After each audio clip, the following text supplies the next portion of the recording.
Beauty and the Beast.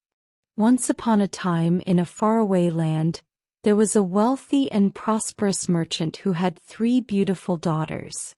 The youngest of them was named Belle. She was different from her sisters.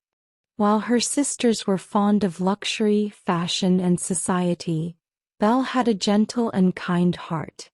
She loved reading books, spending her time in nature, and learning about the world beyond her quiet village. Her beauty was matched only by her intelligence and kind spirit. One day, the merchant, who had been successful in his business for many years, lost everything in a terrible storm. His ships were destroyed and his wealth vanished overnight. He had no choice but to move with his daughters to a small, humble house on the outskirts of the village. Though they had little, Belle was content. She helped her father with his work, taking care of the house and caring for the animals, while her sisters grumbled about their new life of poverty. Belle's happiness did not come from wealth, but from the love she shared with her family, and from the beauty she found in the world around her. One day, the merchant received word that one of his old ships had been found, and that he might be able to recover some of his lost wealth. Excited, he set out on a journey to the distant town to claim what was rightfully his. Before he left, he asked each of his daughters what they would like him to bring back as a gift. Belle, ever kind-hearted, asked only for a single rose, while her sisters, spoiled and selfish, demanded extravagant presents of jewelry and fine clothes. The merchant set off on his journey, and after many days of travel he finally reached the town. To his dismay, he found that the ship's cargo was damaged beyond repair, and there was little to recover. On his way back home, he found himself lost in the woods. As night began to fall, he stumbled upon a grand, mysterious castle, its tall towers looming against the darkening sky. He knocked at the door, but there was no answer. Feeling weary, he entered the castle, hoping to find shelter for the night. Inside, the castle was dark but beautiful. He wandered through the grand halls and rooms, marveling at the exquisite furnishings, but there was no sign of life. After exploring for a while, he found a table laden with food, and since he was famished, he began to eat. Once he finished, he went out into the garden, where he spotted a beautiful rose bush, just like the one Belle had asked for. Remembering his promise to his daughter, he picked a single rose. Suddenly, a terrifying voice boomed from the shadows. "Who dares to steal from my garden?" The merchant turned to see a fearsome creature standing before him. A beast covered in fur with glowing eyes, sharp claws, and a monstrous appearance. The beast roared with fury, and the merchant trembled in fear. "I was only picking a rose for my daughter. I meant no harm," the merchant pleaded. The beast's voice grew even darker. "You dare to take what belongs to me without permission? You must pay the price." The merchant begged for mercy, explaining his situation, but the beast would not be moved. "You have stolen from me, and now you must pay. You will stay here in my castle forever as punishment." Terrified, the merchant pleaded for his life, but the beast refused to show any compassion.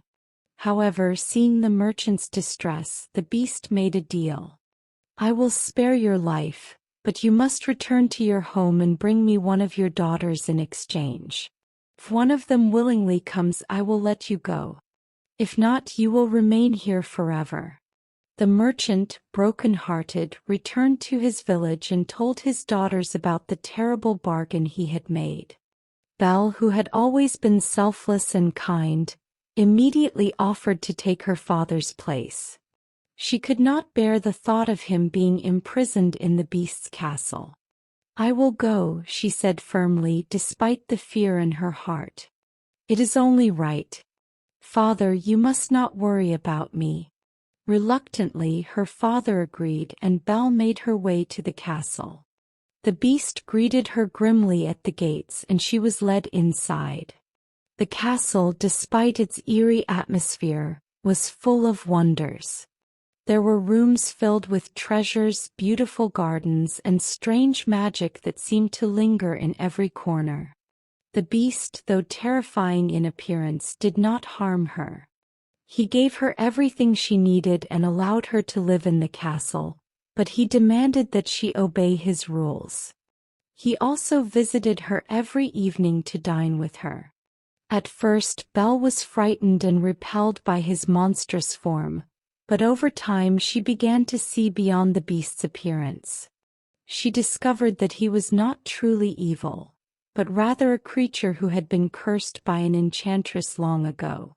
The beast had once been a handsome prince, but his arrogance and cruelty had led the enchantress to curse him. The curse could only be broken if someone loved him despite his appearance, and if he learned to love in return. But the beast had been alone for many years, and no one had dared to see past his monstrous form, leaving him bitter and sad. Over time, Belle began to see the kindness in the beast's heart. Though he was still fearsome in appearance, he was gentle with her and he cared deeply for her well-being. Belle too began to care for him and they spent many hours together talking and sharing stories. They found they had much in common, and as they grew closer, Belle began to see the goodness within the beast, despite his outer appearance. One day, Belle received permission to visit her father. She promised to return to the beast's castle, but when she was with her father, she became so overcome with joy to see him again that she lost track of time.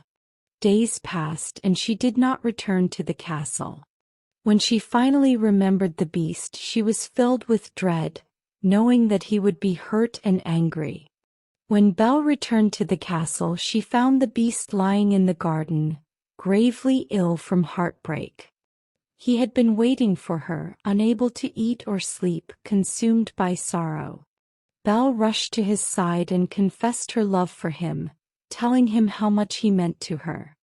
In that moment, the beast's heart, once cold and hardened, was filled with warmth and hope. As she spoke, a magical light surrounded them, and the beast's monstrous form began to transform. Before Belle's eyes, the beast turned back into the handsome prince he had once been, the curse broken by the power of her love. He looked at Belle with gratitude and joy, and she saw in his eyes the man he had always been beneath the beastly exterior. Belle and the prince embraced, and from that day forward they were inseparable. The prince, once a monster, had learned the true meaning of love, and Belle had found not only a companion but a soulmate. Together they ruled the kingdom with kindness and wisdom, and the people loved them dearly. Belle and the prince lived happily ever after, and their love became a tale that was passed down through generations as a reminder that love is not about outward appearances, but about the heart and soul of a person. Moral of the story *. The story of Beauty and the Beast teaches us that true love comes from within. It is not about physical appearance or wealth, but about kindness, patience, and seeing the good in others. By learning to love someone for who they truly are, we can break even the most powerful curses.